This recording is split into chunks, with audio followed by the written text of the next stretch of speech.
শুভ সন্ধ্যা, সবাইকে জানাই বিজয়ার প্রীতি ও শুভেচ্ছা। আজকে আমি একটি কবিতা পাঠ করে শোনাচ্ছি। কবিতার নাম দুর্গার 10 হাত কখনো ছিল না, আজও নেই। কবি সুবোধ সরকার।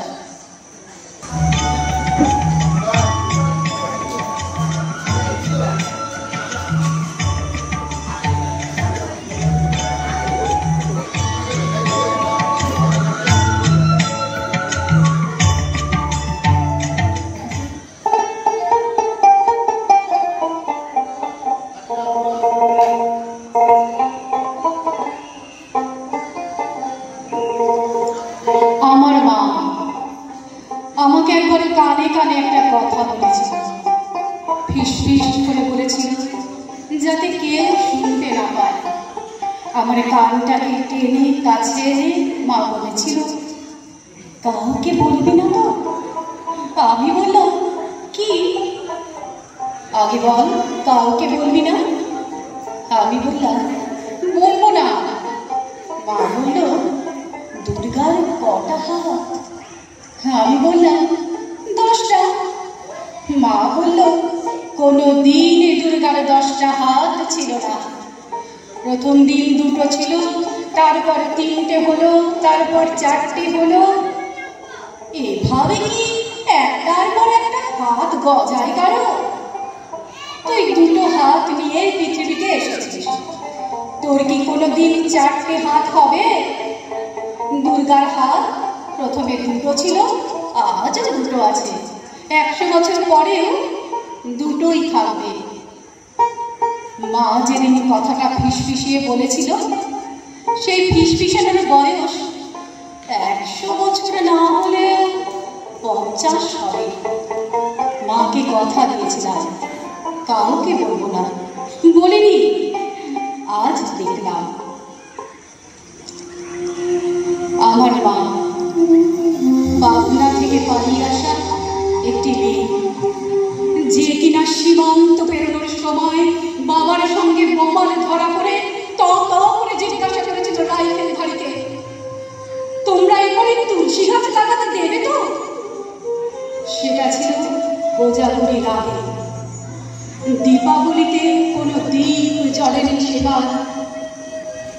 আমার মা স্কুল কলেজে যায়নি কোনোদিনও, কিন্তু গীতার এক একটি অধ্যায় রোজ পুকুরে ডুব দিয়ে উঠে ভিজে কাপড়ে বলতে বলতে তুলসী গাছে জল দিত। 50 বছর আগে মায়ের কথাটা হুবহু মনে পড়ছে আজ। দুর্গার 10 হাত ছিল না কখনো, আজও নেই। ফিস করে নয়, এসপ্ল্যানেডে দাঁড়িয়ে মাইকে মাইকে বলতে ইচ্ছে করছে মায়ের কথাটা। দুর্গার 2টো হাত, তাকে দেখুন। 2টো হাত দিয়ে যে কাজ দুর্গা করেছিলেন, সেটা 10 হাত থাকলে অনেকে পারবে না। এখানে মেটাফরের জয়, রূপকের উদ্যাপ। যে মানুষটির কল্পনা করেছিল 10 হাতে, তিনি একজন বড় মাপের কবি, বাল্মীকির সমান। আমাদের পাড়া থাকতেন শিল্পী, বউ হয়ে এসেছিলেন, কিন্তু সে বাড়িতে কোনো রোজগার নেই। বড় বন্ধু পাড়ায় একটা চা বিস্কুটের দোকান নিলেন। সেই টাকায় বাজার করতেন, ছেলেকে পড়াতেন, মারতে মারতে স্কুলে নিয়ে যেতেন। বরের ওষুধ কিনে আনতেন, শাশুড়িকে স্নান করাতেন। দোকান বড় এক ঘরের বাড়ি বানালেন। বর মারা গেল, ছেলে হায়ার সেকেন্ডারি স্টার পেল, ছেলেকে ডাক্তারি পড়ালেন। ছেলে এখন কলকাতায় প্রতিষ্ঠিত চিকিৎসক। এই শিউলিদির যদি 10 হাত না থাকে, তো কার 10 হাত আছে? এই শিউলিদিকে যদি আমি দুর্গা বলতে না পারি, তাহলে মাটির দুর্গাকে সারা জীবন প্রণাম করে কি হবে? আমার কাছে শিউলি মানে স্বর্ণ নয়, আমার কাছে শিউলি মানে চা বিস্কুটের দোকানে চালানো শিউলি দিদি। যে মেয়েটি কাঁখে ছেলে নিয়ে মাথায় 8টা ইট নিয়ে প্রমোটারের বাড়ি বানাচ্ছে সে কি দুর্গা নয়? যে মেয়েটি গ্রাম থেকে উড়ে গেল সেদিন ওয়াশিংটন ডিসি নাসায় বিজ্ঞানী হিসেবে যোগ দিতে, সে যখন 2 দিন বাদে গ্রামের বাড়িতে ফিরবে ছুটি নিয়ে, তাকে দেখার জন্য বেশি ভিড় হবে। সে কি দুর্গা নয় বলে নাকি দুর্গা বলে? কল্পনা চাওলা যখন মহাকাশ থেকে ছাই হয়ে ঝরে পড়েছিল, তখন কি মনে হয়নি আরে একটা দুর্গা ছাই হয়ে গেল? তারপর দেখলাম সেই ছাই থেকে আরো নতুন দুর্গা বেরিয়ে এলো। তারও কারো 10টা হাত নেই, সবার 2টো করে হাত। দুর্গা পুজো আসলে সবার পুজো, বড় লোকের পুজো, মধ্যবিত্তের পুজো, প্রান্তিকের পুজো, ব্রাহ্মণের পুজো, কোল দিল সাঁওতালদের পুজো। যদিও বহু সাঁওতাল বাড়িতে 5 দিন কালো কাপড় ঢেকে রাখা হয় শোকের চিহ্ন হিসাবে, সে অন্য গল্প। অসুর তাদের বন্ধু, অনার্য জনজাতির দেবতা। তারা বিশ্বাস করেন এই পুজোর ভিতরে লুকিয়ে আছে আর্য সাম্রাজ্যবাদ। অসুরকে শুলবিদ্ধ করে পুজো করাটা তারা অনেকেই ভালো চোখে দেখেন না, তাই শুন, তাই কালো কাপড়। যে কোনো উৎসবের পিছনেই থাকে একটা না একটা পরাজয়ের কাহিনী, দস্যুতার কাহিনী, ক্ষমতা দেখানোর উল্লাস। কিন্তু দুর্গা আমার চোখে হাজার হাজার লক্ষ কোটি মেয়ের উঠে দাঁড়ানোর গল্প। প্রতিটি মেয়ের মধ্যে আছে একটি লুকোনো দুর্গা, প্রতিটি মেয়ের মধ্যে 8টা লুকোনো হাত রয়েছে। একটা একটা করে সেই হাত বের করে নিয়ে আসার নাম দুর্গা পুজো, আর সেই পুজোর গন্ধের নাম শিউলি। আমার 19 বছর 6 মাস যখন বয়স ছিল, তখন আমি সেনাবাহিনীতে যোগদান করেছিলাম। আমি তখন ভাবিনি যে আমি এত বছর সার্ভিস করে আরও চাইব যে আমি আরও সার্ভিস করি। সেনাবাহিনী এমন একটা জায়গা বলে যে ঘরকা বিগড়া হুয়া সেনাবাহিনী में जाके सुधर जाता है। তো আমি অনেক ছোট থেকে এটা করেছিলাম যে আমি ওই বর্দি পড়া দেখতাম, তখন আমি অন্য কোনো ইন্টারভিউ দিইনি লাইফে। আমি শুধু একটাই ইন্টারভিউ দিতাম সেনাবাহিনীতে, যে আমি ওই বর্দিটা গায়ে উঠাবো, এইটা আমার লক্ষ্য ছিল। তো আমি 2001-এ জয়েন করি।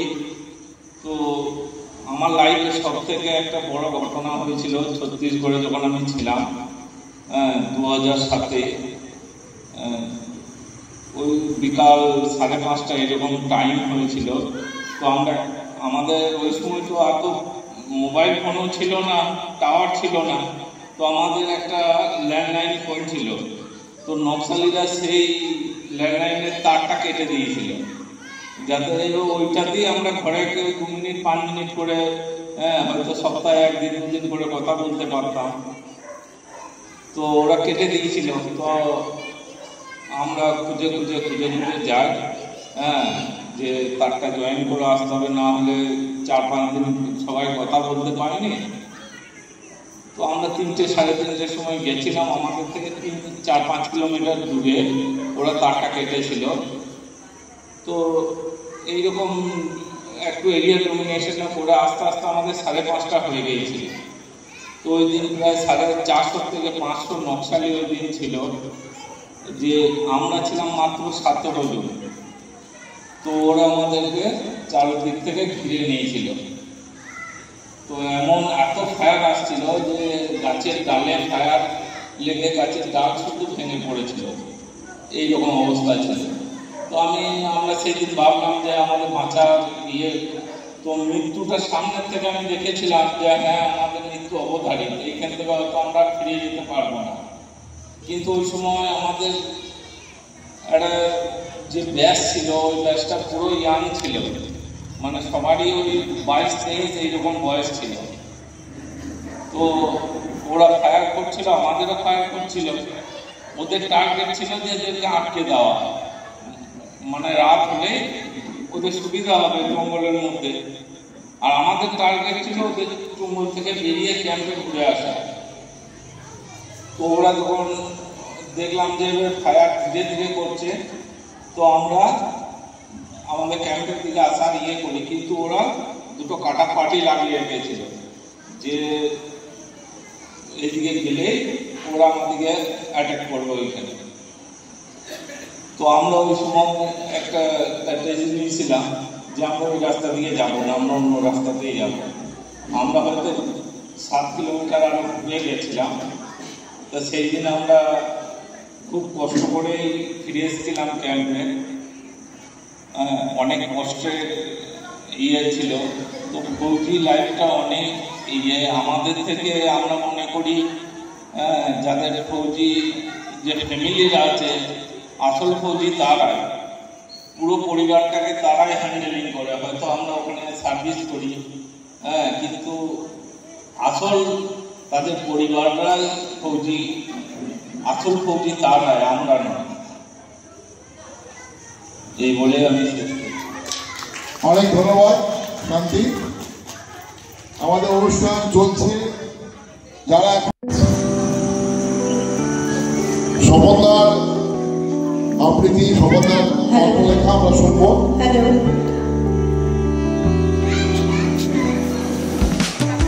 সবাইকে আমার অনেক অনেক শুভেচ্ছা ও অভিনন্দন।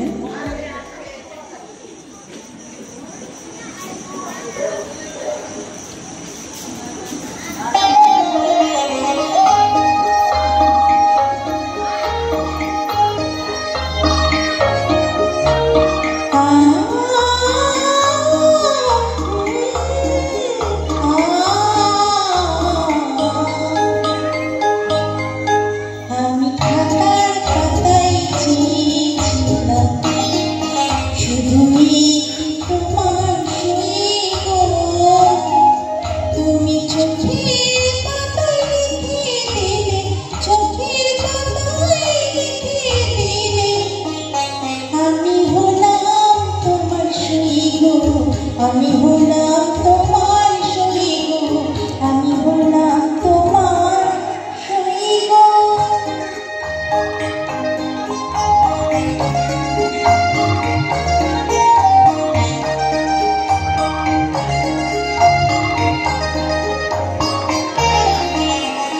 ভেবেছিলাম ভুলবে তুমি তোমার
বলো আমি কোথায় রই গো, বলো আমি কোথায় রই গো।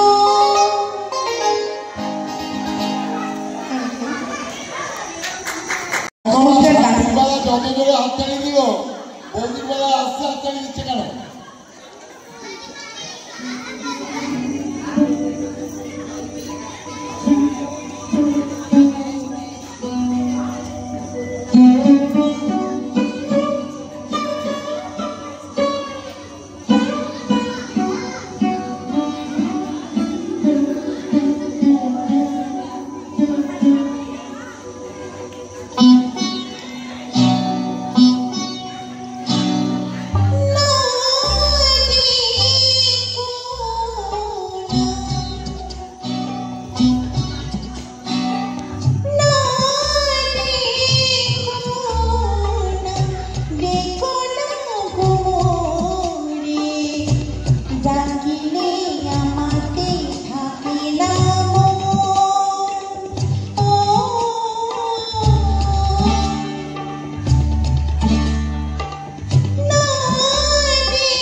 আমি একটা রবীন্দ্রসঙ্গীত, একটা অতুল প্রসাদের গান গাইব।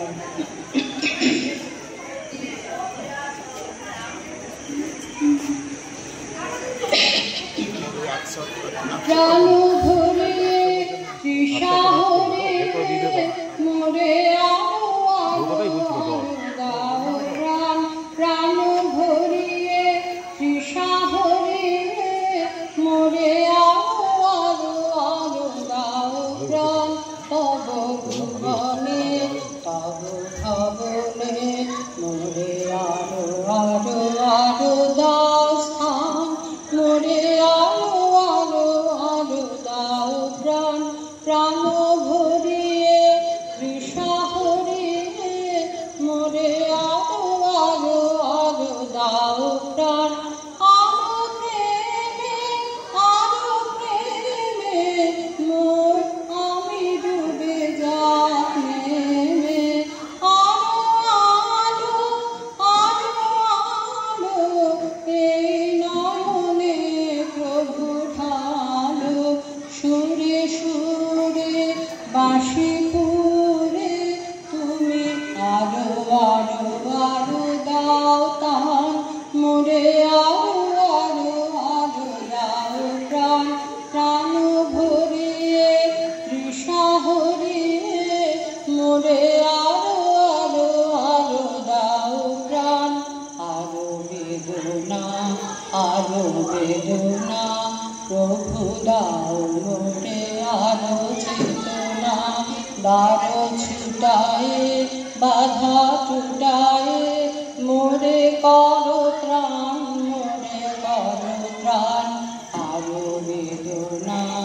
আরো বেদনা প্রভু দাও মোরে আরো চেতনা দ্বার ছুটায়ে বাধা টুটায়ে মোরে করো ত্রাণ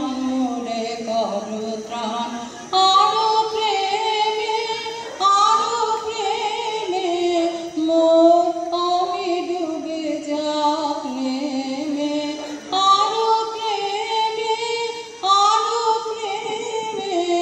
মোর আমি ডুবে যাই সুধা ধারে আপনারে তুমি আরো করো দান মোরে আরো দাও প্রাণ ভরিয়ে তৃষা হরিয়ে মোরে আরো দাও প্রাণ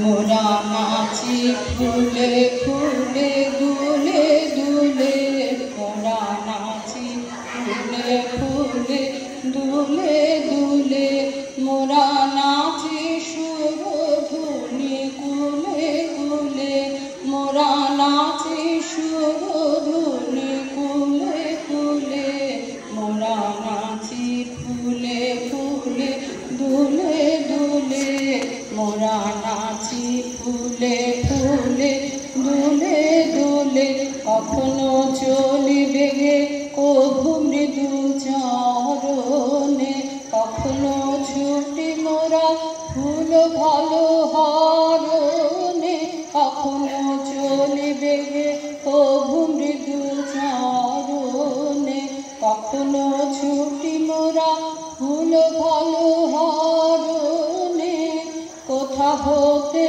এসেছি কবে যে ভেসেছি কোথা হতে এসেছি কবে যে ভেসেছি তা গেছে ভুলে মোরা নাচি ফুলে ফুলে দুলে মোরা নাচি ফুলে ফুলে দুলে খেলি লুকোচুরি কভু বনে মাতে নিদেশালে কভু রানে খেলি লুকোচুরি কভু বনে মাতে নিদেশালে কভু রানে ভাসি আকাশে নিরাদর্শনে ভাই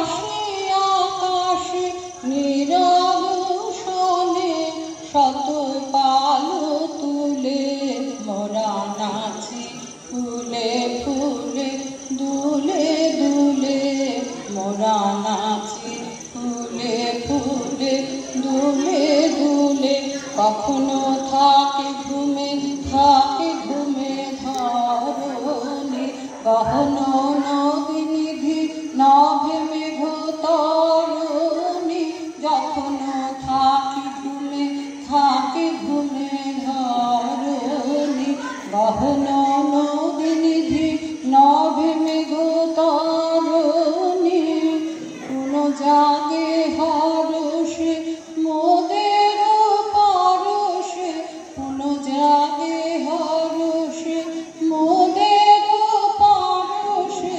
নয়ন খুলে মোরা নাচি ফুলে ফুলে দুলে দুলে, মোরা নাচি ফুলে ফুলে দুলে দুলে, মোরা নাচি সুরধুনি কুলে কুলে, মোরা নাচি সুরধুনি কুলে কুলে, মোরা নাচি ফুলে ফুলে দুলে দুলে, মোরা নাচি ফুলে ফুলে দুলে দুলে। নমস্কার। অনেক সবাইকে আমার তরফ থেকে আন্তরিক প্রীতি শুভেচ্ছা।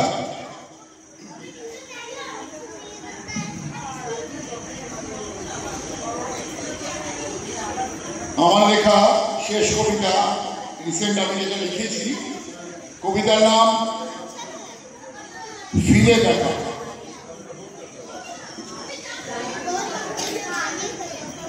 হয়তো একদিন হারিয়ে যাব তোমার থেকে অনেক দূরে, অতীতের পাতা ছিঁড়ে তুমি মরিয়া হয়ে খুঁজবে সুখের মুহূর্তগুলো।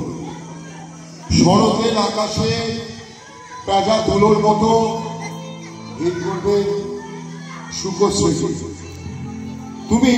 তুমি হাবুডুবু খাবে, সাঁতার না জানা সাঁতারুর মতো। সমুদ্রের নোনা জল আর তোমার চোখের জল মিলে মিশে একাকার হয়ে যাবে। তুমি খুঁজবে, তুমি হাঁপিয়ে উঠবে, আঁকড়ে ধরতে চাইবে আমাকে। আমি তখন অনেক দূরে, এমন এক জায়গা যেখানে যেতে লাগে না কোনো ভিসা, কোনো পাসপোর্ট। সকাল পেরিয়ে দুপুর হবে, সন্ধ্যা পেরিয়ে রাত। আপন জনের ভিড় পাতলা হয়ে একাকিত্ব তোমাকে গ্রাস করবে। তুমি চিৎকার করে বলবে, প্লিজ প্লিজ ফিরে এসো। আমি আর পারছি না একা থাকতে। ফেক বন্ধু, স্বার্থপর সমাজ, মেকি আধুনিকতা তোমার ক্ষতে সান্ত্বনার নরম ফুলের দেবে। খোলা জানালায় দমকা বাতাস তোমার ভাবনা চিন্তাগুলোকে এলোমেলো করে দেবে। দৌড়ে এসে জানালা বন্ধ করে ফুল স্পিডে এসি চালিয়ে তুমি নিতে চাইবে স্বস্তির তাজা নিঃশ্বাস। ঝাপসা চোখে আতঙ্কের চোলাবাড়িতে হারিয়ে যেতে যেতে নিশ্চয়ই একবার তোমার আমার কথা মনে পড়বে। তোমার কান্না, তোমার চিৎকার, তোমার অসহায়তা ঢাকা পড়ে যাবে হাজার ওয়াটের অবকার আলোতে। ক্ষীণ কণ্ঠে বলবে, ভুল করেছি, ক্ষমা করে দাও, ফিরে এসো। মেঘহীন আকাশে হঠাৎই না বৃষ্টি নামবে। শীতকালে হঠাৎ শুরু হয়ে যাবে কালবৈশাখী ঝড়। রাতের ঘন অন্ধকার চিরে জোনাকির আলোর মতো কেউ তোমাকে আগের মতো জড়িয়ে ধরে কানের কাছে মুখ নিয়ে ফিসফিসিয়ে বলবে, যাও যাও, তোমাকে ক্ষমা করে দিলাম, নমস্কার। একটা কবিতা বলতে চাই। তো কবিতাটা আজ থেকে 40 বছরের আগেকার, মানে এটা নিয়ে কবিতা না ছড়া বলতে পারে। এটা রেলগাড়ির কবিতা। আমি কলকাতা থেকে তখন ময়ূরাক্ষীতে ফিরছি আর কি, ফিরবার জন্য ট্রেনে উঠেছি। ফিরছি, প্রচণ্ড ভিড়, ট্রেনে জায়গা নেই। তো তাই নিয়ে একটা লেখা হয়েছিল, এই লেখাটা সেই 40 বছর একটু পপুলারও হয়েছিল। তো সেইটাই আমি আপনাদের পড়ে শোনাচ্ছি।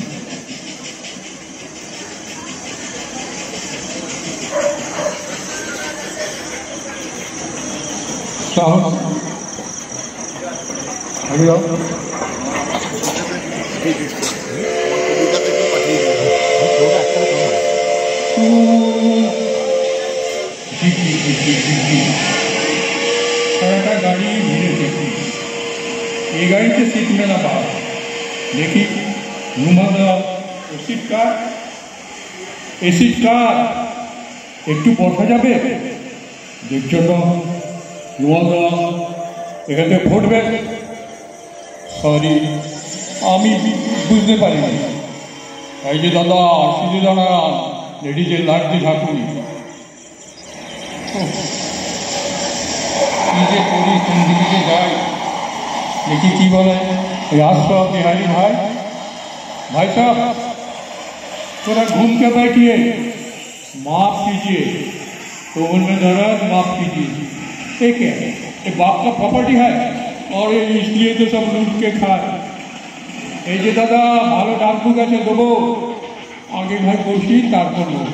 আরে দাদা এই ডাকবুক আপনি কোনোদিন পাবেন না, গালাগাল ছাড়া আপনাকে কেউ ছাড়বে না। তাই এই যে দাদা গরম সিঙ্গারা, গরম সিঙ্গারা, ভালো কচুরি, ভালো কচুরি, দাঁড়ান একটু, আপনার মাথা আমার ঝুড়ি, গরম চা, রাস্তা থেকে হাট যা। এই কি আমার পিছনে ঠেকা দিলে যে জনাব, হিপকা সাইজ যেন কমতি कीजिए না, কেউ আমাকে এইভাবে ছাড়বে না। ঠিক আছে, এবার গায়ে ধরে আমি সব কটা সিট কেড়ে নেব।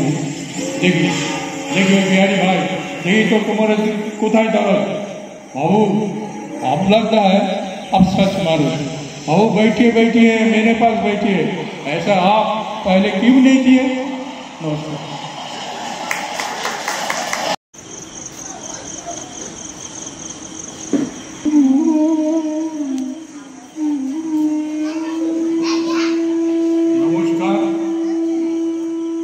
গল্পটির নাম একলা চলো।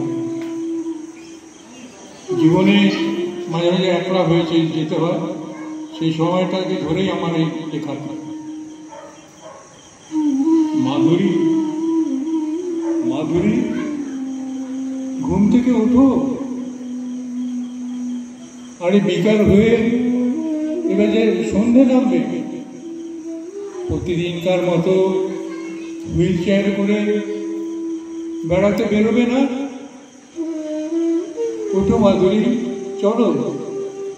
বিকেলবেলায় একটু তোমাকে না ঘোরালে তোমার মনটা কি করে ভালো থাকবে? সারাদিন ঘরের মধ্যে পড়ে থাকো। আরে সবাই জানে এই সাংসারিক জীবনে তুমি 75 বছর বয়সে এক বৃদ্ধা যোদ্ধা, আর আমি তোমার স্বামী 80 বছরের। দুজনকে এখনো ভালোবাসি, ঘুরতে যাই, তাই না? আর বিকালবেলায় না ঘুরলে ছোট ছোট বাচ্চাদের হাসি, সাথে সাথে গায়ে হাওয়া বাতাস লাগে বলেই তো মনটা ভালো হয়ে ওঠে, তাই না? চলো বাইরে, চলো বেড়াতে যাবো। কি বলছো, যাবে না কেন? ও তোমার আমার এই অবস্থায় দেখে লোকে টিটকিরি মারে। আরে মারো, কি আছে? আরে ওরাও একদিন এরা আমাদের মতো বুড়ো বুড়ি হবে, তখন ওরাও বুঝবে যে আমরা এটা ইচ্ছা করে করছি না। আরে জীবনে বেঁচে থাকারই তো মূল জিনিস। আর জীবনের যিনি গল্প দেবতা, তিনি মানুষকে কষ্ট করতে শেখান, কষ্ট করে আমাদের এগোতে হবে। চলো। কি বলছো, তুমি যাবেই না কেন? ও আজ আমাদের বিবাহবার্ষিকী 50 বছর, ছি ছি ছি, ভুল হয়ে গেছে। আসলে আগে ছেলেমেয়েরা কাছে থাকতো, তারা তো এখন সব পশ্চিমের চাকরির সন্ধানে। কে আমাদের খবর দেবে, কেই বা নিয়ে যাবে? ঠিক আছে, অনলাইন তো হয়েছে, তোরা অনলাইন থেকে কেক আর 2টো মালা নিয়ে আসিস, আর খাবার ওই খেয়ে দিয়ে আজকে আমাদের সেলিব্রেট করে নেবো ম্যারেজ অ্যানিভার্সারি। খাবে না কেন? ও অনলাইনে হোটেলে খাবার হজম হয় না, কি আর করা যাবে? দই, চিড়ে, মুড়ি আর প্যান পট্টি এইসব দিয়েই তো প্রতিদিন আমাদের চলে, তাই না? ঠিক আছে, কোনো অসুবিধা নেই, চলো নাও কেক কাটছি, মুখ দিয়ে বলো happy marriage anniversary day 50 years. Hello, হ্যাঁ নাও নাও, আমার কেকটা মুখে নাও। কি মুখে খুলছো না কেন? মুখটা খোলো।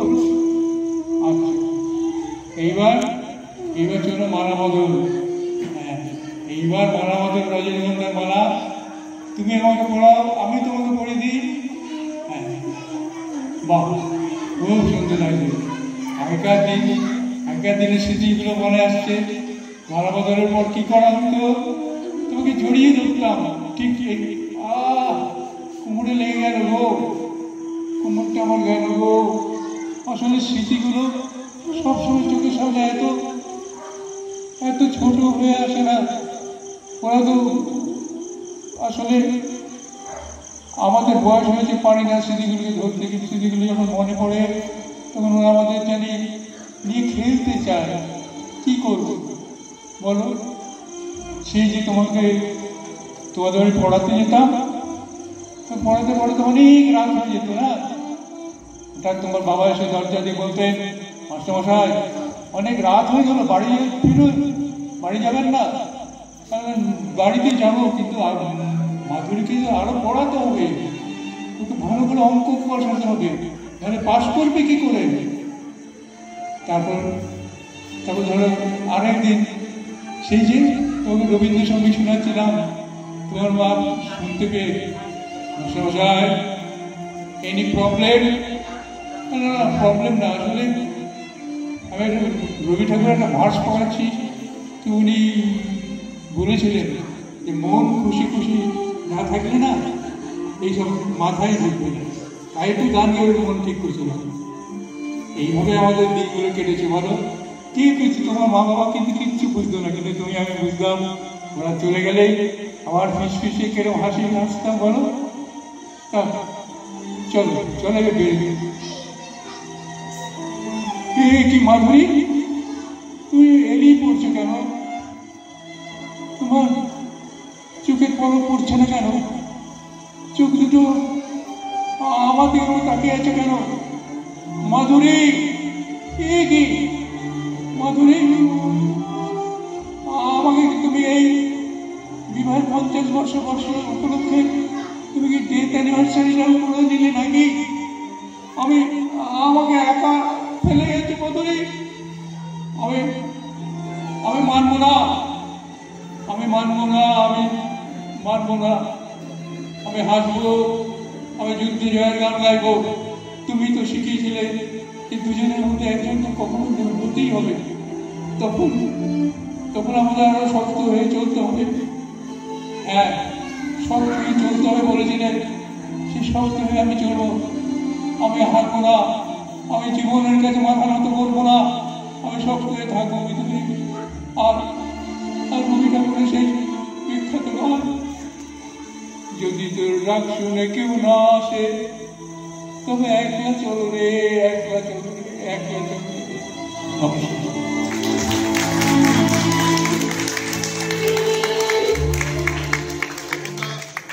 কথা না বললেই নয়।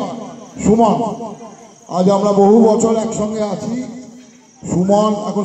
সুমনের সুযোগ্য সহধর্মিনী অর্পিতাকেও আমরা পেয়েছি, কিন্তু এত সুন্দর অনুষ্ঠান সন্তোষ, আবার বলছি অনুপম, সুমন, আমরা সবাই মিলে করি।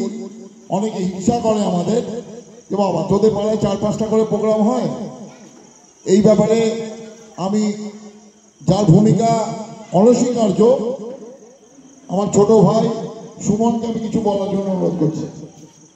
কোনোদিন কিন্তু আমি মঞ্চে থাকি, মঞ্চে কোনো অনুষ্ঠান করিনি।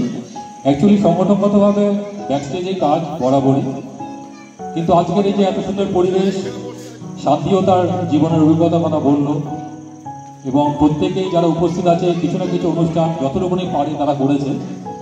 আমার মনে হলো যে আমিও কিছু বলি।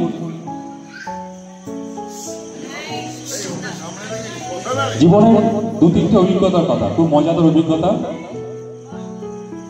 আমরা তো দল বেঁধে খুব ছেলেবেলা থেকে আমাদের অভ্যাস ছিল, কলেজ জীবন থেকে অভ্যাস ছিল দল বেঁধে বাইরে ঘুরতে যাওয়ার। এই সংগঠন কিশোর বাহিনী থেকেও গেছি আমরা টিম নিয়ে, এছাড়া বন্ধুরা মিলেও গেছি। একা একা কোথাও যাওয়াটা খুব একটা প্রেফার করি না, কোনো কালেই না। একা যাওয়া বলতে বলেছি হানিমুন, এছাড়া কিন্তু আমার মনে হয় না যে কখনো কোথাও আমরা একা গেছি, কাউকে না কাউকে আমরা জুটিয়ে নিয়ে গেছি।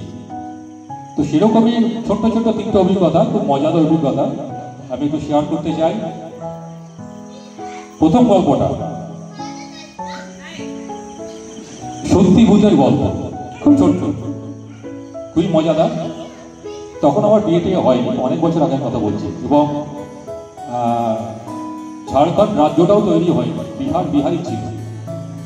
তো আমাদের কিশোর বাহিনী থেকে, বিশ্বমেলা কিশোর বাহিনী থেকে একটা বাসে করে আমরা বিভিন্ন জায়গায় যেতাম। তো বাসে করে যাব আমরা নেতারহাট। তো নেতারহাট যাব, রাস্তায় হন্ড্রু ফলস জানি আমরা, রাঁচির কাছে হন্ড্রু ফলস, সেটা তো দেখেছি। আর বাসটা ছিল, আপনারা হয়তো জানেন অনেকে এখনো, প্রভাত বলে একটা বাস ছিল ট্রাঙ্ক রোডে, বিশাল লম্বা, বাসটা তখন নতুন এসেছিল। তো আমরা দল বেঁধে আমাদের কিশোর বাহিনী এবং এলাকার অনেকেই ছিল বন্ধু বান্ধব, তাদেরকে নিয়ে আমরা চলেছি নেতারহাট। মাঝখানে দেখলাম হন্ড্রু ফলস পেরিয়ে আমরা ঠিক করেছি যে সন্ধ্যের মধ্যে নেতারহাটের উপর উঠে যাব, উঠে যাওয়ার পর ওইখানে নাইট হল, পরদিন সানরাইজ দেখে আবার ব্যাক করবো। তো যখন আমরা নেতারহাটে পাহাড়ের তলায় পৌঁছালাম, তখন সূর্য প্রায় অস্ত যেতে বসেছে, প্রায় সন্ধ্যে, শীতকাল, একটু তাড়াতাড়ি অন্ধকার হয়। তো এখানকার যারা নিচে যারা ছিল, দোকানে যারা ছিল, তারা বলছে আপনারা এত বড় বাস নিয়ে উপরে যাবেন? আমরা বলছি কেন যাওয়া যাবে না? যাওয়া যাবে, রাস্তার অবস্থা ভালো নয়, আর সবচেয়ে বড় কথা অন্ধকার হয়ে গেছে, উপরে কিন্তু ডাকাতের খুব উপদ্রব আছে। যদি রাস্তার মধ্যে কাউকে দেখে বাসের সামনে চলে আসছে, লিফট চাইছে, ওপর দিয়ে চালিয়ে দেবে, গাড়ি থামাবে। শুনে তো আমাদের অবস্থা খারাপ, তখন বয়স আমাদের কম, তখন বোধহয় কলেজ থেকে সবাই বেরিয়েছি আমরা। যাই হোক, উপরে যাচ্ছি, জ্যোৎস্না রাত, পুরো জানলার পর্দা খুলে দেওয়া হয়েছে, বিরাট বড় বড় জানলা কাছে, সেটা দিয়ে জঙ্গলগুলো দেখতে দেখতে যাচ্ছি, আর ভয়ে তো বুক ঝিমঝিম করছে। যাই হোক, কীভাবে পৌঁছালাম ওপরে, প্রায় ঘন্টা দেড়েক জার্নি করে, সেটা অন্য গল্প। ওপরে উঠে গিয়ে দেখি ওপরটা ঘুরঘুরে অন্ধকার, শুধুমাত্র পাইন গাছের ফাঁক দিয়ে যেটুকুনি চাঁদের আলো, পূর্ণিমার চাঁদ, সম্ভবত পূর্ণিমাই ছিল আমার মনে আছে, কারণ চাঁদের আলো বেশ জোর আলো ছিল, যেটুকুনি আলো পৌঁছাচ্ছে ওইটুকুনি। তো খুঁজে খুঁজে দেখি একটা জায়গায় টিপ করে একটা বাল্ব জ্বলছে, দেখলাম চায়ের দোকান। দোকানের সাথে আলাপ করলাম।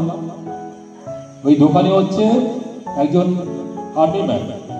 এই একজন আর্মি ম্যানের কথা আমরা একটু শুনলাম, সেও একজন আর্মি ম্যান।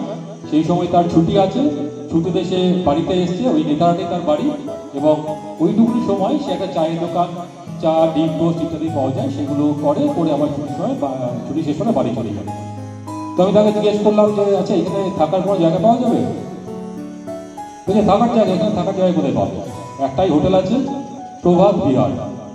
প্রভাত বিহার মানে সরকারি গেস্ট হাউস, এখন তো ঝাড়খণ্ডের আন্ডারে হয়ে গেছে, কিন্তু নাম ছিল প্রভাত বিহার।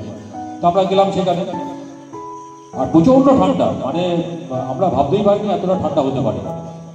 সেখানে গেলাম, সেখানে বলে না, সেখানে কোনো জায়গা নেই। কি করি লাস্টে কিছুটা হেঁটে দেখি জঙ্গলের মাঝখানে ওইখানেও একটা আলো জ্বলছে। তো সেখানে গিয়ে দেখি সেটা একটা হসপিটাল। তো হসপিটালের মধ্যে খোঁজাখুঁজি করছি, যে হসপিটালে দেখি সমস্ত ফাঁকা, বেডগুলো আছে কিন্তু লোকজন একটাও নেই। তো আমরা ভাবলাম হসপিটালটা পরিষ্কার পরিচ্ছন্ন দেখতে পাচ্ছি, যদি কোনোভাবে এখানে একটু ঠাই পাওয়া যায়, এক বাস লোক, প্রায় 50-52 জন লোক আছে, তো সেটা যদি ব্যবস্থা করা যায় কাউকে বলে। খুঁজে কোনো কেয়ারটেকার বা কাউকেই পাচ্ছি না। দেখি একজন হঠাৎ উদয় হয়, এক মুখ দাড়ি, গায়ে একটা কম্বল লাগানো। তখন হিন্দিতে বললাম, ভাইয়া এখানে কিন্তু থাকার জায়গা পাওয়া যাবে, এরকম বাইরে থেকে এসেছি, বিপদে পড়েছি, হোটেলও নেই এখানে কোনো। ও তো খুব ইয়ে বলছে, হ্যাঁ হ্যাঁ চলাই হয়ে যায়গা। তখন ভাবলাম যে টিপস পাবে তো, টিপসে আসায় মানে কেউ নেই, ওই একাই রয়েছে, যদি হোটেলে ওখানে যদি থাকার জায়গাতে হসপিটালে কিছু বকশি ফুসে পাবে। তো আমরা তো লাফাতে এলাম ওইখানে, আবার বাসের ওখানে এসে বললাম, এই যে যার চা ডিম যা পারো খেয়ে নাও, থাকার জায়গা পেয়ে গেছে। তখন যে আর্মি ম্যান ছিল সে বলছে, জায়গা পেয়েছে কোথায়? আমি বললাম, আপনি হসপিটালে? হসপিটালে জায়গা পেয়েছে, আপনাকে কে বললো, কে জায়গা দিল নাকি, পারমিশন দিল কি? আমি বললাম, ওখানে যে কেয়ারটেকার থাকে, ওই যে কেয়ারটেকার তো একটু আগে আমার দোকানের সামনে দিয়েই বাড়ি গেল, রাস্তা একটাই, তাকে যদি ওই হসপিটালে ফিরতে হয় আমার দোকানের সামনে দিয়ে ফিরতে হবে, সে তো এখনো ফেরেনি, ওখানে কাকে দেখেছেন আপনি? তো সেটা শুনে তো আমাদের পুরো রীতিমতো একদম মানে একটা হিমের স্রোত শরীরের মধ্যে, কথা বলে এলাম, অথচ বলছে ওখানে কেউ থাকে না। তো ভদ্রলোক বললেন, চলুন তো দেখি কার সাথে কথা হয়েছে। নিয়ে আমরা তো ভাবছি কি ভূতের ব্যাপার না কি ব্যাপার, বুঝতেই পারছি না ব্যাপারটা। এই দল মিলে সবাই আবার গেলাম, বাসে আরো যারা ছেলেরা ছিল সবাই মিলে গেলাম। সেই দাঁড়িয়েওটা লোকটা আর কিন্তু আর দেখা পাচ্ছি না, এই ঘর সেই ঘর পুরো তন্ন করে বুঝলাম। বুঝে একদম শেষ ঘরে গেছি, গিয়ে দেখি ওখানে যে রোগীদের থাকার যে খাট আছে, খাটের তলায় একটা কম্বল উঠি মারছে। আমি বললাম, আরে এই তো এই লোকটাই তো, কম্বল ওঠাও তো। সেটা টেনে বার করা হলো, কম্বলটা খোলা হলো। আমি এই তো এই বলেছে, এই তো কেয়ারটেকার। তখন আর্মির ওই লোক বলছে, এ কেয়ারটেকার, এ আপনাকে থাকতে বলেছে? আমার হ্যাঁ। বলছে, আরে মশাই এ কেয়ারটেকার নয়, এ মানসিক রোগী, এ নিজেই রোগী, এখানে ভর্তি হয়েছে চিকিৎসার জন্য, এ আপনাদের থাকতে বলেছে। আমাদের তো অবস্থা খারাপ। যাই হোক, এটা একটু মজার ঘটনা ঘটেছিল। আমরা তো ভূতের ভয়ই পেয়েছিলাম, যদিও ভূতে বা এইসব অলৌকিক ব্যাপারে আমরা বিশ্বাস করি না, কিন্তু কিছু কিছু পরিবেশ এরকম ভাবতে বাধ্য করা। তারপর আমরা যাই হোক, ওইখানে একটা স্কুল ছিল, যে স্কুলের ছবি আপনারা বিভিন্ন সিনেমায় দেখে থাকবেন, মনে পড়ছে না, আমি দু একটা সিনেমায় দেখেছি, একটা ইংলিশ মিডিয়াম স্কুল। সেখানে একটু জায়গা পেয়েছিলাম প্রিন্সিপালকে বলে রাত্রিবেলা। সেটা আর অন্য গল্প। দ্বিতীয় যে গল্প, সেটার সঙ্গে কাশ্মীর জড়িয়ে আছে।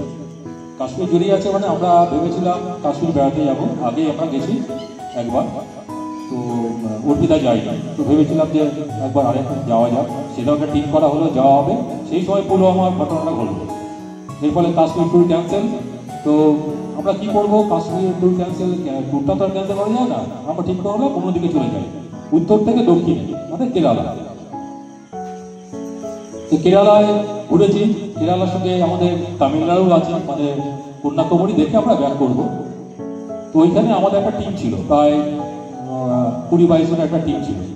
সেই টিম একটা বড় বাস দিয়েছিল, আমাদের ট্রাভেলার বাস দিয়েছিল।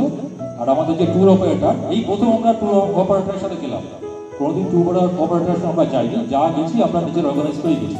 এই প্রথম, যেহেতু কেরালা আমরা রিস্ক নিইনি, তো ট্যুর অপারেটর একটা গাড়ি দিয়েছিল, সেই গাড়িতে করে আমরা যাচ্ছি। আমরা ত্রিবান্দাম দেখা শেষ করে আমরা যাচ্ছি কন্যাকুমারী। তো আমাদের তারা ছিল, আমাদের ইচ্ছে ছিল কন্যাকুমারী থেকে সানসেটটা দেখবো। কারণ আপনারা জানেন কন্যাকুমারী একটা জায়গা যেখানে নাকি সানরাইজ সানসেট দুটোই কিন্তু দেখা যাবে, তার ভৌগোলিক অবস্থান, সমুদ্রের পরিস্থিতি এমন রয়েছে। তো আমরা ত্রিবান্দাম থেকে বেরিয়েছি, মাদুরাই বাদিকে চলে গেল, সোজা চলেছি। মাদুরাই যাওয়ার কথা ছিল না, তাই গেলামও না। মাদুরাইতে ছাড়িয়ে আমরা যাচ্ছি কন্যাকুমারী। এবার আমাদের খাবার দাবার সমস্ত বাসেই তৈরি করা ছিল, এসি বাস, কোনো অসুবিধা নেই, বড় বড় কন্টেনারে রাখা ছিল। মাঝে একটা পেট্রোল পাম্প পড়লো, সেই পেট্রোল পাম্পে ঠিক হলো যে আমরা খাওয়া দাওয়া করবো। তো গাড়ির একটা চাকা আর একটু প্রবলেম হচ্ছিল। তো গাড়ির যে ড্রাইভার, তার নাম হচ্ছে স্বামী, সাদা পোশাক, ও হচ্ছে কেরালা বা তামিলনাড়ুর ছেলে সম্ভবত। সে বললো, আপনারা এখানে তাহলে খাওয়া দাওয়াটা করুন, আমি গাড়ির চাকাটা একটু দেখিয়ে আসি। তো চলে গেল, আমরা খাওয়া দাওয়া করলাম। খাওয়া দাওয়ার ঘন্টাখানেক কেটে গেছে, তার পাত্তা নেই। এদিকে সময় হয়ে যাচ্ছে, অধৈর্য হয়ে পড়েছি। একটু পরে সে এলো, এসে বললো, না এখানে গাড়ির চাকা ঠিক করা যাবে না, নতুন চাকা লাগাতে হবে, চলুন পরে গিয়ে দেখা যাবে। আমরা উঠে পড়লাম। উঠে পাওয়ার এই 10 মিনিট মধ্যেই সব সামনে সারি থেকে মহিলাদের হাউ চেঁচে গেছে। কি ব্যাপার, প্রত্যেকের ব্যাগ থেকে টাকা হওয়া। আমার ক্যামেরাটাও গাড়িতে বাসে টাকা ছিল, ভাগ্যক্রমে সেটা কেউ নেয়নি। কিন্তু যেহেতু ছেলেদের টাকা পকেটেই থাকে আর মহিলাদের তো নিজেদের ব্যাগে থেকে ব্যাগগুলো খাওয়ার জন্য সমস্ত সিটে রাখা ছিল। প্রত্যেকেরই 500, 1000, 2000 করে হিসেব করে দেওয়া গেল, প্রায় 16,000 টাকা ব্যাগ থেকে হাওয়া। সবাই তো সন্দেহ করছে ওই ড্রাইভারকে, কিন্তু ট্যুর কন্ডাক্টর সে বলছে না না, ওকে ও হতেই পারে না, কারণ ও দীর্ঘদিন বাস চালাচ্ছে। আর আমরাও ভাবছিলাম, আমরাও বলছিলাম যে এরকম হতে পারে যে আমাদের সঙ্গে থাকছে, নিয়ে যাচ্ছে, সেই আবার চুরি করবে, ধরা পড়ে যাবে। তখন তাকে বলা হলো কোথায়, কোন গ্যারেজে গেছিল, চলো তো সেখানে যাওয়া হলো। মাঝ রাস্তায় একটা ওই 100 ডায়াল এলেন, তখন 100 ডায়াল না কি গাড়ি যাই পুলিশের গাড়ি ছিল, তাদেরকে হাইওয়ে পেট্রোলার, তাদের বলা হলো, তার বলুন চলুন তো যাই, যে ওই গ্যারেজ এলাকাতে যাওয়া হলো। এই গ্যারেজের যে ছেলেগুলো আছে, মালিক ছিল না, যে বাচ্চা ছেলেগুলো কাজ করে কর্মচারী, তারা বলছে না না স্যার আমরা কেন নেবো, আমরা তো গাড়িতে উঠেই। তো ড্রাইভারকে বললো আপনি কি বাস খোলার কে গেছিলেন? বলছি না, সব কিছু বন্ধ ছিল, ড্রাইভারের সিটটা শুধু খোলা ছিল, ড্রাইভারের দরজা। যাই হোক, ওকে তো কিছু করা গেল না। লাস্টে আমরা দেখলাম যে টাকা গেছে না, টাকা পাওয়া যাবে না। তো আমরা বললাম ছেড়ে দাও, টাকা যখন গেছে সবাই বলছে ছেড়ে টাকা গেছে, কন্যাকুমারী তো সময়ে পৌঁছায়, কারণ টাকা তো আর ফেরত পাওয়া সম্ভবই নয়, ওটা অবিশ্বাস্য ব্যাপার। তখন ওই পুলিশওয়ালারাই বললো যে না আপনারা থানায় রিপোর্ট করুন, থানায় যান, একটা ডায়েরি করে রাখবেন। তারাও নিয়ে গেল এই যে ওখানকার লোকাল থানায়। সেই থানায় যে নাকি ওসি, সে দেখলাম ধুতি পরে, সাদা ধুতি আর সাদা জামা সেই পরে বসে আছে। তার সাথে কথাবার্তা হলো, সে আবার ওই যে গ্যারেজের মালিক তাকে ডেকে পাঠালো। তো আমরা কিন্তু ইতিমধ্যে সবাই কিন্তু অধৈর্য হয়ে গেছি, কেন এটা তো সম্ভব নয়, টাকাটা তো আর পাওয়া যাবে না, শুধু শুধু রিপোর্টিং করে কি হবে। তো যাই হোক, গ্যারেজকে ডাকা, মালিককে ডাকা হলো, মালিককে বলা হলো যে এইরকম ব্যাপার। ও বলছে না না এটা তো হতে পারে না, আমার ছেলেরা কেন নেবে, তাছাড়া বাসটা লক ছিল। তখন ওই পুলিশ অফিসার বলছে, আমাকে ডেকে বলছে একটা কাজ করুন, আপনি একটা রিটিন কমপ্লেন দিন, যেরকম এখানে এসছে আপনার টাকা চুরি হয়ে গেছে বাসটা। সেটা বলার সঙ্গে সঙ্গেই দেখলাম গ্যারেজের মালিকের চেহারাই আলাদা, সঙ্গে সঙ্গে গোনাফুনি করে 16,000 টাকা এদিক ওদিক থেকে জোগাড় করে সবার টাকা ফেরত দেবে। ব্যাপারটা কি আমরা কিছু বুঝতেই পারলাম না, টাকা চলে গিয়ে টাকা ফেরত হলো, এটা তো অবিশ্বাস্য ব্যাপার। লাস্টে এই পুলিশ অফিসারকে জিজ্ঞেস করাতে সে বললো অ্যাকচুয়ালি এখানে যারা বাইরে থেকে ঘুরতে আসে, টুরিস্ট যারা, তারা যদি এরকম হ্যারাসমেন্টের পরিস্থিতির শিকার হয়, তার জন্য যে দায়ী থাকবে যে গ্যারেজ, যে তার কিন্তু ব্যবসা করে উঠে যাবে। এখানে পুলিশ তাকে ব্যবসা করতেই দেবে না, এখানে এরকম স্ট্রিক্ট রুল রয়েছে তামিলনাড়ুতে। তো সেটা আমরা খুব অবাক হয়ে গেছিলাম যে টাকা দিয়ে টাকা ফেরত পাওয়া যেতে পারে, এটা একটা অবিশ্বাস্য ব্যাপার। যাই হোক, টাকা পেয়ে সবারই খুব আনন্দ, পুলিশ অফিসারকে ধন্যবাদ জানালাম, সে একটি টাকাও সে দিল না। সেটা নিয়ে আমরা আবার চললাম কন্যাকুমারী। পৌঁছতে রাত্রি, সানসেট দেখা হলো না, পরদিন সানসেট দেখলাম। এটা একটা, আর একটা ছোট্ট বলে দিই, খুব মজার একটা খুব গোলমালের গল্প। বলেছিলাম ঘোরার ব্যাপারটা, বিভিন্ন জায়গায় যেতে ভালোবাসি আমরা, এটা জাস্ট ঘুরতে যাওয়া না, এটা আমাদের একটা কম্পিটিশন ছিল। সুব্রতদা সেই মুভমেন্টে যুক্ত ছিল, সেটা হচ্ছে কোয়ালিটি সার্কেল। কোয়ালিটি সার্কেলের ইন্টারন্যাশনাল কনভেনশন জাপানে হচ্ছে, টোকিও। তো আমি গেছি, আমার সঙ্গে আমাদের আরো 4-5 জন বন্ধুরাও গেছে। তো টোকিওতে নিউ ওটানি বলে একটা হোটেল আছে, আপনি যদি ইন্টারনেটে সার্চ করবেন, খুব বড় হোটেল। তো এত বড়ই হোটেল, এত বিশালকায়, আর প্রতিটা ফ্লোর এমনই আইডেন্টিক্যাল, মানে কোনো দিকেই কিছু বুঝতে পারবেন না যে আপনি কোন জায়গাটায় আছেন। আপনার এমনও হয়েছে যে নিচে আমাদের অ্যাকচুয়ালি ইয়োকোহামাতে আমাদের ইয়ে ছিল, মানে কনভেনশনটা ছিল, কিন্তু টোকিওতে ছিলাম। টোকিও থেকে রেগুলার বাসে করে যেতাম, ব্যাক করতাম। তো প্রতিদিনই গন্ডগোল হতো, মানে ওখান থেকে নামলাম, বেরোতে গেলাম, দেখলাম যে পিছন থেকে বেরিয়ে গেছি, কখনো বাগানের দিকে বেরিয়েছি। বিভিন্ন রকম গেট আছে, আর প্রতিটা গেটের জায়গা, ঘর, সমস্ত কিছু মানে কিছুতেই আলাদা করার উপায় থাকে না। এই জন্য আমরা যখন উপর থেকে নামছি, 8 ঘন্টা হাতে নিয়ে নামতাম, কারণ আমরা জানি যে সঠিক রাস্তায় আমরা বেরোতে পারবো। একই দিন ডাইনিং রুমে ঢুকে গেছি, ঢুকে গিয়ে দেখি ওখানে ডাইনিং রুমে এরকম একটা কাণ্ড ঘটেছে। তো রুমে ফেরার সময় ঠিক তাই আমরা হিসেব করে করতাম, যেমন বিভিন্ন ফ্লোরে, যেমন হয়তো 7 নম্বর ফ্লোরে আমরা 2 জন আছি, 8 নম্বরে আছে, 9 নম্বরে কেউ আছে। আমরা 7 নম্বরটা 2 জন নেমে গেলাম, তারপরেরটায় বাকি 2 জন নামবে, তারপরেরটায় বাকি 2 জন নামবে, এভাবে হিসেব করতাম। তো সেদিন হয়েছে কি, আমরা ব্যাক করেছি, ঘুরে ফিরে লিফটে উঠেছি, লিফটে উঠে আমরা 7 নম্বর ফ্লোর প্রেস করেছি। প্রেস করার পর আমরা নেমে গেছি। আমাদের সঙ্গে সিনাদা বলে আমাদের এজিএম একজন ছিল, তিনিও গেছিলেন। তিনিও কোনো কারণে 7 নম্বরে নেমে গেছে। আর আমাদের বন্ধু এক ছিল রূপক, এই সুব্রতদার সাথে ইলেকট্রিক নিয়ে কাজ করতো। রূপক আমাদের টিমে ছিল, সে জানে যে সিনাদা যেখানে নামবে তারপরে ফ্লোরই ও। এবার সীমাদা নেমে গেছে একটা ফ্লোর আগে, মানে 8-এর জায়গায় 7-ই নেমে গেছে, আর ও তার ঠিক করার পরে ফ্লোরটাই উঠে নেমেছে, নেমে ঢুকে গেছে একটা রুম, তার নিজের রুমে। কিছুক্ষণ পর দেখি হই হই কাণ্ড, সবার ডাকাডাকি চলছে, রিসেপশন থেকে লোকজন চলে এসছে। আমরা তো দৌড়ে গেছি, কি ব্যাপার, এদিকে একজন পাঞ্জাবির সঙ্গে মারপিট হওয়ার হলো। মানে যে রুমটায় ঢুকেছে একটা পাঞ্জাবি ফ্যামিলি, বিশাল দশাশায় চেহারা, যেরকম ভদ্রলোকের চেহারা, মহিলারও সেরকম চেহারা, তার সঙ্গে ঝামেলা। বুঝতেই পারছেন ছোটখাটো আমাদের চেহারা, পাঞ্জাবি বিশাল চেহারা। রূপক বলছে আমার রুম, পাঞ্জাবি বলছে আপনার রুম হবে কি করে, এটা আমার জিনিসপত্র, আপনাদের যে বুঝতেই পারছি না। তাহলে রূপক ব্যাপারটা কি, তোমার রুম কি করে হচ্ছে এটা, ওনার রুম।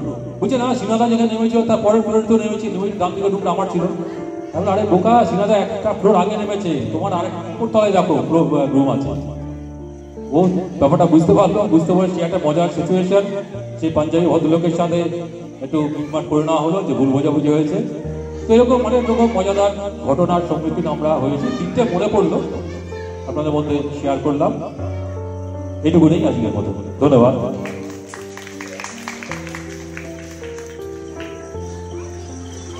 গরিমা